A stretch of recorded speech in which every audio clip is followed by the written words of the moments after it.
COVID-19 case numbers are on the decline nationwide, but so far the number of deaths remain high. And that is what's behind a renewed push now for funeral workers and embalmers to be prioritized for vaccinations. WCPO 9 News reporter Kristen Swilley explains exactly why the request is being made.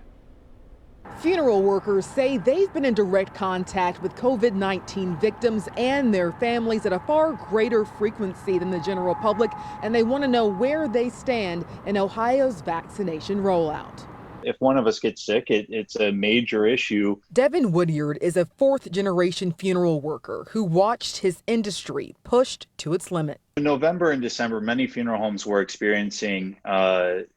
were helping families that were basically double the same amount of a previous year. In January, WCPO 9 spoke to a local funeral home director facing a similar scenario as morgues struggled for space. We've had close to over 200 cases in the month of December. Case numbers and hospitalizations have improved, but deaths are considered a lagging indicator, meaning numbers could stay high in the days and weeks to come as the long-term effects of the holiday spike play out. With the nation recently passing the 500,000 mark, Woodyard says the risk to his staff and funeral workers around the state remains. When you have family that's inside their own home, do they drop their guard a little bit and gather around that person without masks? And then we're either coming into their home, going into a nursing home, going into 1A facilities, hospitals, all those places, and taking people into our care and exposing our staff and ourselves. He believes the relatively small industry, approximately 4,000 people statewide, should be accommodated for the safety of those in the industry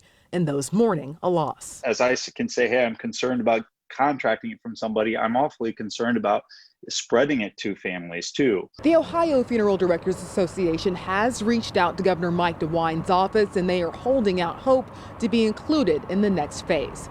Kristen Swilley, WCPO 9 News.